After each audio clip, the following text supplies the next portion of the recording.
Can I read just a few verses of Matthew chapter 5 tonight? I don't know how many years ago the quiz team studied Matthew, but I know they studied this. Matthew 5, the first 12 verses. Now when Jesus saw the crowds, he went up on a mountainside and he sat down, and his disciples came to him, and he began to teach them, and he said, "Blessed are the poor in spirit, for theirs is the kingdom of heaven. Blessed are those who mourn, for they will be comforted. Blessed are the meek, for they will inherit the earth. Blessed are those who hunger and thirst for righteousness, for they will be filled.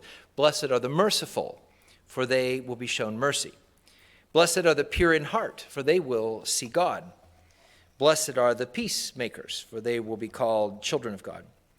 Blessed are those who are persecuted because of righteousness, for theirs is the kingdom of heaven. Blessed are you when people insult you and persecute you and falsely say all kinds of evil against you because of me. Rejoice and be glad, because great is your reward in heaven, for they persecuted the prophets who came before you in just the same way." You have all learned to call that passage of Jesus' teaching the Beatitudes.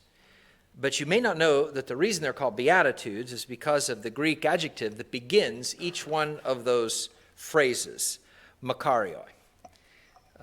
The word translates into English as either blessed, blessed, happy, or the noun form of the word makarios means blessedness or happiness. Now typically we like to say it means blessed or blessed, because blessed seems more spiritual than happy. It sounds more spiritual of a word. And that is in part because the English word happy comes from a root word hap that carries with it the idea of chance, which Jesus says here has nothing at all to do with makarios. It's not in any way by luck that we're blessed or that we are happy. Rather, it's by these things that Jesus says here in these verses. Makarios, though, means more than what our English word happy can carry. Jesus is describing more of a combination of things. We don't have a word for it all, kind of like shalom.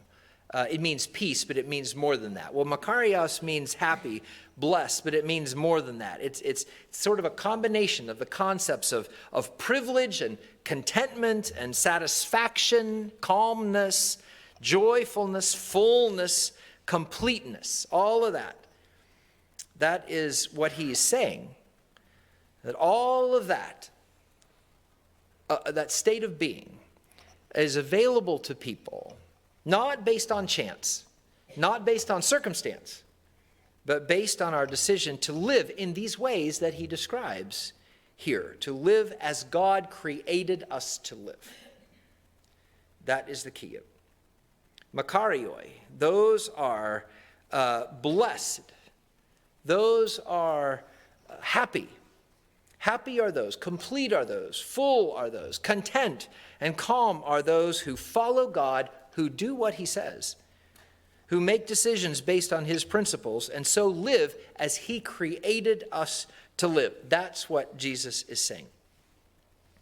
That's the way to makaria, to happiness in that way. Most of you seniors have been a part of this church for a while, and several of you have all your lives. And so you've heard me say what I'm about to say over and over again, but I repeat it tonight because it's one of those central truths about who we are that can save so much hurt and heartache if we'll receive it.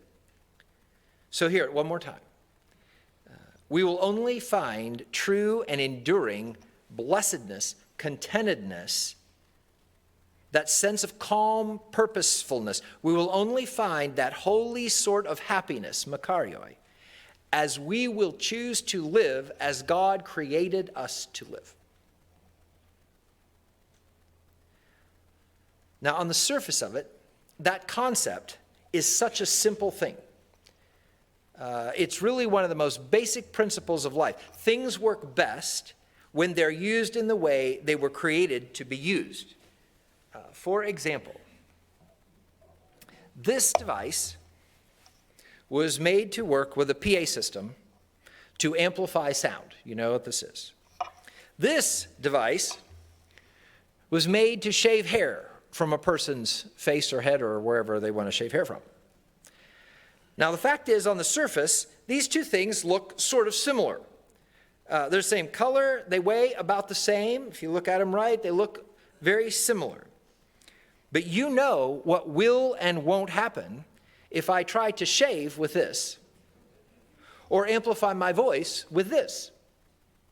If I try to use these things in ways that they were not made to be used, I will never be happy with the result.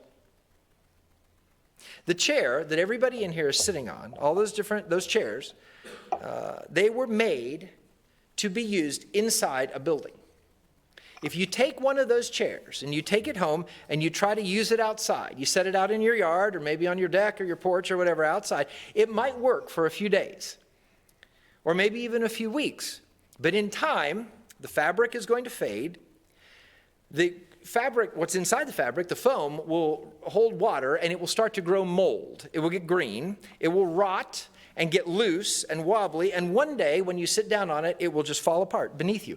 You will not be happy long term with the result because it was not made to be used that way. Now, that sounds like just common sense. You'd have to be loony to try to shave with a microphone or expect one of these sanctuary chairs to last sitting in the sun or in the rain in your backyard.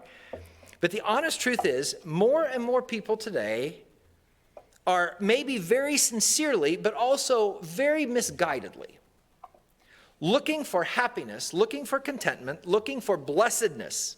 More and more people are looking for makarios, by doing things with their minds and their bodies and their priorities and their futures that God never created them to do. They're living in ways God never designed us to live, pursuing things God never intended us to pursue, all in the quest for this makarios, happiness. And they will never find it. They will never find it, which is sad enough. But on top of that, the more they pursue ways that are not God's, they will end up with hurt and heartache and loss that God never intended for us to bear. We see that in the world today. You can see it in the increases in the statistics of anxiety and depression and suicide and all of that stuff. That's why Jesus was saying this to this crowd here. You want to be happy? You want to be content? You want to be blessed?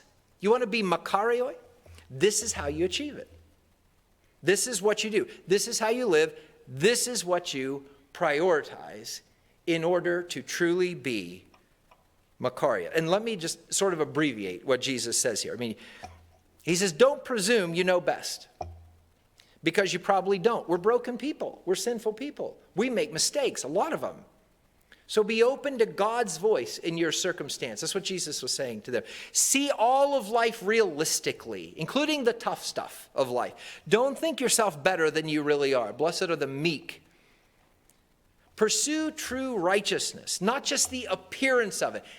Get rid of the quest for appearance in all things, but especially your relationship with God. Choose substance, not style.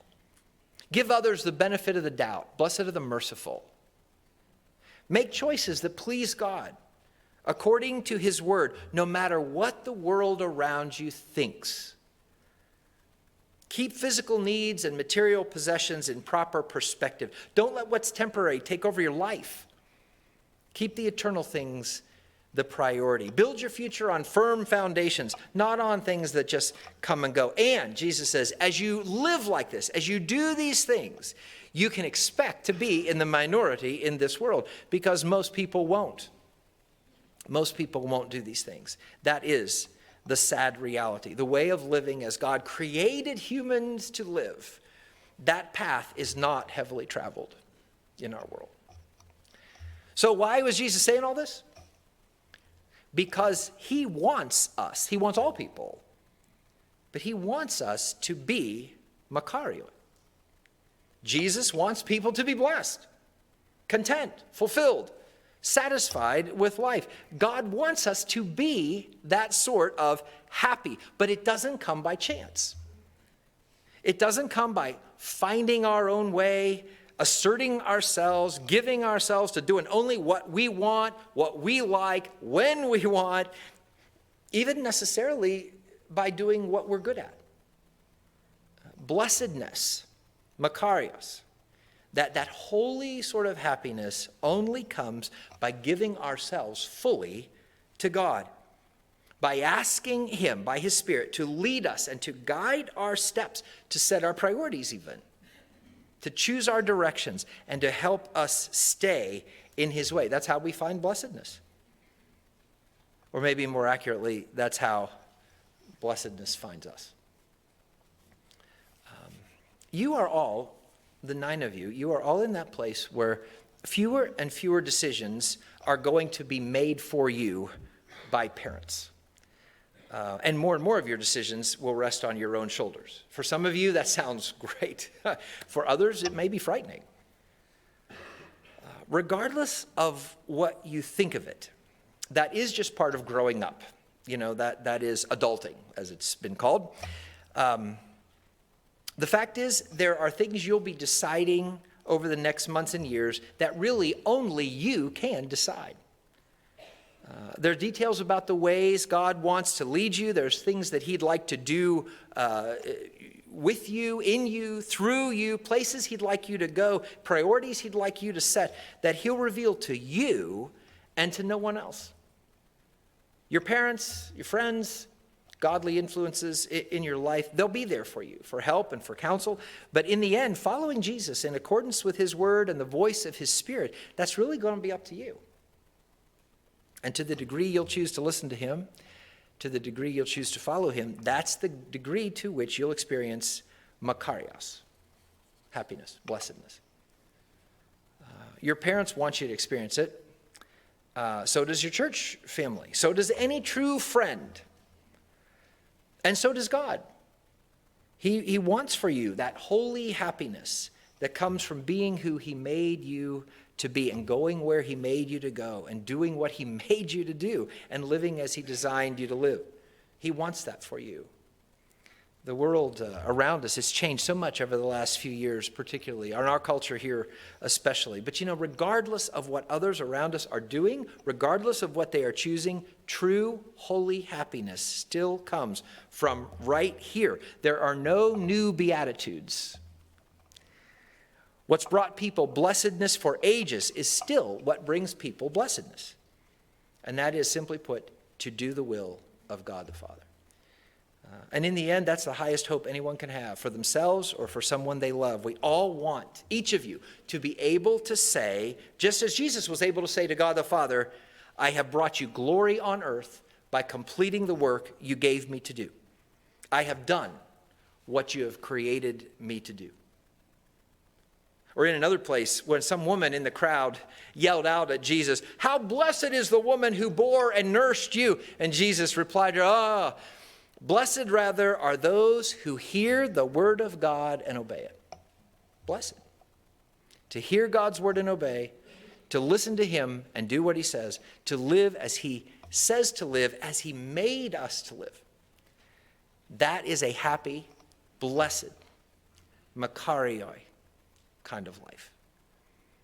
And I hope that each one of you give yourselves wholly to pursuing that.